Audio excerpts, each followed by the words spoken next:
Hello everyone, நான் உங்க Vijay Gautham. So இன்னைக்கான டாபிக் எதை பற்றி அப்படின்னு சொல்லி பார்க்கறதுக்கு முன்னாடி ஸ்ட்ரிக்ட் ஆக்ஷன் எடுப்போம். எந்த ஒரு அரசு அதிகாரியாக இருந்தாலும் சரி, பாரபட்சமின்றி நாங்கள் வந்து ஸ்ட்ரிக்ட் ஆக்ஷன் எடுப்போம் அப்படின்னு சொன்னதுக்கு பின்னணி வந்து எல்லாருமே வந்து எல்லாருக்குமே வந்து பேசும் பொருளாக மாறின ஒரு டாபிக் வந்து அரசு அதிகாரிகள் லஞ்சம். இது ரெண்டையுமே பிரிக்கவே முடியாது கௌதம். என்னதான் நீ சொல்லலாம், பட் எல்லா துறையிலுமே லஞ்சம் நடந்துட்டு தான் இருக்கு. அதை வந்து வெளியே கொண்டு வர எல்லாருமே பயப்படுறாங்க அப்படின்ற மாதிரி ஒரு சூழ்நிலையெல்லாம் நிலவிட்டு தான் இருக்கு.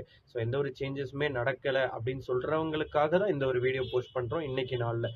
ஸோ என்ன வீடியோ அப்படின்னு சொல்லி பார்த்தீங்க அப்படின்னா, தொடர்ந்து சஸ்பெண்ட் இப்படின்ற ஒரு நியூஸ் வந்து இன்னைக்கு தமிழ்நாட்டில், அதாவது கடந்த ஒரு 7 நாளாக பேசும் பொருளாக மாறிட்டு இருக்கு. அதுவும் இல்லாமல் ஸோ ரவுடிசம் இருக்காது அப்படின்னு சொல்லி விஜய் அண்ணா அஷூரன்ஸ் கொடுத்து அந்த துறையை விஜய் அண்ணா செலக்ட் பண்ணதுக்கான நோக்கமும் இதுதான். ஃபர்ஸ்ட்ல இருந்து ஒவ்வொன்றா பார்ப்போம். லாஸ்ட்ல அந்த ரவுடிகள் சம்பந்தப்பட்ட அந்த டீடைல்ஸுமே இந்த வீடியோவோட முடிவில் நம்ம பார்ப்போம். ஸோ வீடியோ தொடர்ந்து பாருங்க. தமிழ்நாட்டில் என்னென்ன நடந்துட்டு இருக்குன்னு உங்களுக்கும் தெரிஞ்சுக்கலாம். வாங்க வீடியோக்குள்ள.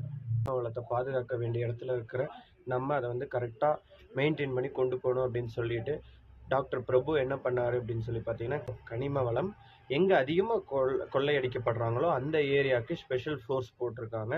ஸோ ஆல்ரெடி இருந்தவங்கலாம் இந்த கனிம வளம் திருடப்படுறதுக்கான இடத்துல இருக்கிறவங்களுக்கு உதவி பண்ணதாக நிறைய குற்றச்சாட்டு வந்ததின் பேரில் அந்த ஒரு இடத்துல இருக்கிற எல்லா ஆஃபீஸர்ஸையுமே உடனடியாக டெர்மினேட் பண்ணியிருக்காரு. டெர்மினேட்னா சஸ்பெண்ட்னு அர்த்தம். சஸ்பெண்ட் பண்ணிட்டு புது ஆளுங்களை நியமிச்சிருக்காங்க. ஸோ அடுத்து ஒரே நாளில் நைட்டோட நைட்டாக வந்து ஆப்ரேஷன் டிரைவ் அப்படின்ற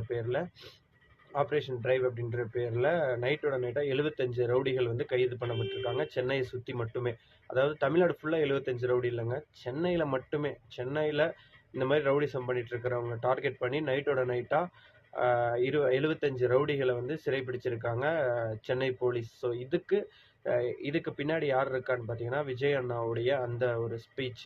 ஸோ எந்த ஒரு இடத்துலையுமே தப்பு நடக்காமல் பார்த்துங்க. தப்பு நடக்கிற இடத்துக்கு துணை போகிறவங்கள உடனடியாக தூக்குங்க. அவங்க எவ்வளோ பெரிய ஆளுங்களாக இருந்தாலும் பரவாயில்ல, உடனடியாக தூக்கிடுங்க அப்படின்னு சொல்லி உடனடியாக தூக்கியிருக்காரு விஜய் அண்ணா, நம்ம சிஎம். ஸோ அதுக்கப்புறமா பார்த்தீங்கன்னா, தமிழ்நாட்டில் நீங்கள் எந்த இடத்துல லஞ்சம் ஏதோ ஒரு கேள்விப்பட்டால் கூட நீங்கள் அதை வந்து தட்டி கேட்கறதுக்கான உரிமை வந்து இருக்கு. இல்லை தட்டி கேட்க முடியாத இடத்துல இருக்கிறீங்கன்னா ஜஸ்ட் ஒரு ஃபோட்டோ எடுத்து சிஎம் ஆஃப் தமிழ்நாடு அப்படின்னு சொல்லி அந்த ஒரு கான்டாக்ட் நம்பர்ஸ்லாம் நான் போன வீடியோவில் கொடுத்துருக்கேன். அந்த கான்டாக்ட்ஸ் நம்பருக்கு நீங்கள் அனுப்பிச்சி விட்டிங்கன்னா ½ உங்களுக்கு, அதாவது ஒரு நாள் 2 நாளில் நீங்கள் தள்ளி போக வேணும், ½ உங்களுக்கு ரிட்டர்ன் மெசேஜ் வரும் விஜய் அண்ணா கிட்டேருந்து.